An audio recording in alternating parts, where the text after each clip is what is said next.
ఛానల్లోకి స్వాగతం. మేషరాశి వారి యొక్క జీవిత రహస్యాలు. ఒంటరిగా చూడండి, జాగ్రత్త, గుండెలు పగిలే నిజాలు. అశ్విని, భరణి, కృతికా నక్షత్రం వారి యొక్క జీవితం, వారి యొక్క గోచార ఫలితాలు ఏ విధంగా ఉంటాయో ఈ వీడియోలో వివరంగా తెలుసుకోవాలి అంటే వీడియోని ఎండింగ్ వరకు స్కిప్ చేయకుండా చూడండి. వీడియోలోకి వెళ్లే ముందు మా చిన్న రిక్వెస్ట్ ఏంటంటే, ఇంతకు ముందు కనుక మా ఛానల్ని మీరు సబ్స్క్రైబ్ చేసుకోనట్లయితే సబ్స్క్రైబ్ చేసుకోండి. అలాగే పక్కన ఉన్న గంట సింబల్ మీద ఆల్ అప్డేట్స్ ని క్లిక్ చేయండి.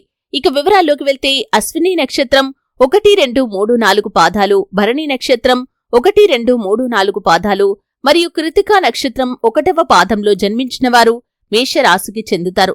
ఈ మేషరాశి అనేది రాశి చక్రంలో మొదటిది. ఈ రాశికి అధిపతి కుజుడు.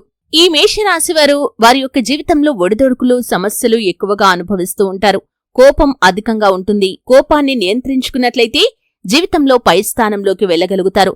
అయితే అశ్విని నక్షత్రంలో, భరణి నక్షత్రంలో, అలాగే కృతికా నక్షత్రంలో జన్మించిన వారికి వారు జన్మించిన నక్షత్రాల ప్రకారం వారి జీవితంలో అనేక రకాల సమస్యలను వారు ఎదుర్కోవలసి వస్తుంది. ఆ సమస్యలకి చక్కటి పరిష్కార మార్గాలు అనేవి కూడా సూచించడం జరిగింది. అశ్విని నక్షత్రంలో జన్మించిన వారు వారి జీవితంలో అనేక ఒడిదొడుకులను, సమస్యలను ఎదుర్కోవాల్సి వస్తుంది. వివాహానంతర జీవితంలో వీరికి సమస్యలు వస్తూ ఉంటాయి. కాబట్టి అశ్విని నక్షత్రంలో జన్మించిన మేషరాశి వ్యక్తులు వారి రాశికి అధిపతి అయిన అంగారక గ్రహానికి అంటే కుజగ్రహానికి పరిహారాలు చేయటంతో పాటు వారి కష్టాలు తొలగించుకొని అనేక రంగాల్లో మంచి ఫలితాలు సాధించటానికి అశ్విని జన్మ నక్షత్రానికి అధిపతి అయిన కేతు గ్రహానికి కూడా క్రమం తప్పకుండా పరిహారాలు ఆచరించాలి. కేతువు అనుగ్రహం కోసం ఓం శ్రాం శ్రీం శ్రౌం సహ కేతవే నమః అన్న కేతువు యొక్క బీజమంత్రాన్ని ప్రతిరోజు లేదా తప్పకుండా ప్రతి మంగళవారం, ప్రత్యేకించి కేతుకాలం అంటే యమగండ కాలంలో అంటే ఉదయం 9 గంటల నుండి 10 గంటల మధ్యలో 19 సార్లు పాటించాలి. అలాగే దేవాలయాల్లో కొబ్బరికాయలు కొట్టాలి.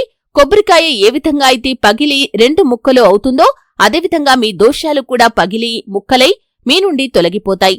అలాగే భరణి నక్షత్రంలో జన్మించిన వారికి కూడా బాల్యంలో అనేక కష్టాలు అనేవి ఉంటాయి. అలాగే వివాహ జీవితంలో కొన్ని ఒడిదుడుకులు, సమస్యలు ఉంటాయి. వ్యాపార జీవితంలో కూడా వీరు ఊహించని విధంగా నష్టపోయే ప్రమాదం కూడా ఉంటుంది. కాబట్టి భరణి నక్షత్రంలో జన్మించిన మేషరాశి వ్యక్తులు వారి రాశికి అధిపతి అయిన కుజగ్రహానికి పరిహారాలు చేయటంతో పాటు వారి కష్టాలను తొలగించుకొని అనేక రంగాల్లో మంచి ఫలితాలు సాధించడానికి శుక్రగ్రహానికి క్రమం తప్పకుండా పరిహారాలు చేయాలి. ఓం ద్రాం ద్రీం ద్రౌం సహ శుక్రాయ నమః అన్న శుక్రుడి యొక్క బీజమంత్రాన్ని ప్రతిరోజు లేదా తప్పకుండా ప్రతి శుక్రవారం 16 సార్లు పాటించాలి. జాతక దోష నివారణల కోసం దేవాలయాలను సందర్శించినప్పుడు తప్పనిసరిగా కొబ్బరికాయ కొట్టాలి. అలాగే శివ పంచాక్షరి మంత్ర జపం చేయాలి. శివాలయంలో శివుడికి రుద్రాభిషేకం మరియు రుద్రార్చనలు చేయించాలి. ఇంట్లో స్ఫటికలింగాన్ని ఉంచుకుని శివ పంచాక్షరి మంత్ర ఉచ్చారణతో ప్రతినిత్యం శివలింగానికి నీటితో అభిషేకం చేయాలి. ఇక కృతికా నక్షత్ర జాతకులని కనుక చూసినట్లయితే కనుక వీరి జీవితంలో అనేక రంగాల్లో విజయాలు సాధించినప్పటికీ పరువు నష్టం, ప్రతిష్టకు భంగం కలిగించే పరిస్థితులు కూడా వీరికి కొన్ని సందర్భాల్లో ఏర్పడుతూ ఉంటాయి. ఇది మానసికంగా మిమ్మల్ని ఎంతగానో కృంగదీసే అవకాశం ఉంటుంది. కాబట్టి మీరు జీవితంలో అనేక రంగాల్లో మంచి ఫలితాలు సాధించడానికి, మీకున్న కష్టాలు తొలగిపోవటానికి కుజగ్రహానికి పరిహారాలు చేయటంతో పాటు కృతికా జన్మ నక్షత్రానికి అధిపతి అయిన సూర్యగ్రహానికి కూడా క్రమం తప్పకుండా పరిహారాలు ఆచరించాలి.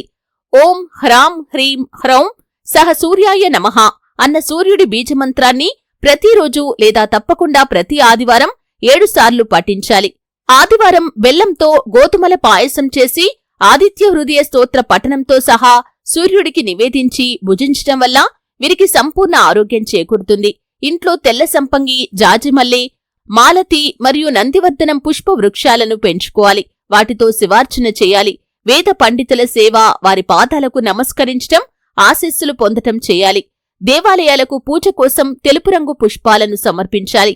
దేవాలయాల్లో పాలు, చక్కెరతో చేసిన శ్వేతాన్నం నివేదన చేయాలి. ఈ విధంగా చేస్తే మీకు మీ జీవితంలో శుభ ఫలితాలు కలుగుతాయి. చూశారు కదండి, మేషరాశి జాతకులు వారు జన్మించిన నక్షత్రాన్ని బట్టి వారి జీవితం ఏ విధంగా ఉంటుంది, వారి జీవితానికి సంబంధించిన రహస్యాలు ఏంటి, అలాగే వారి జీవితంలో సుఖ సంతోషాలు పొందుకోవటానికి చేయవలసినటువంటి పరిహారాలు, పూజలు ఏంటి అనే పూర్తి వివరాలు తెలుసుకున్నారు.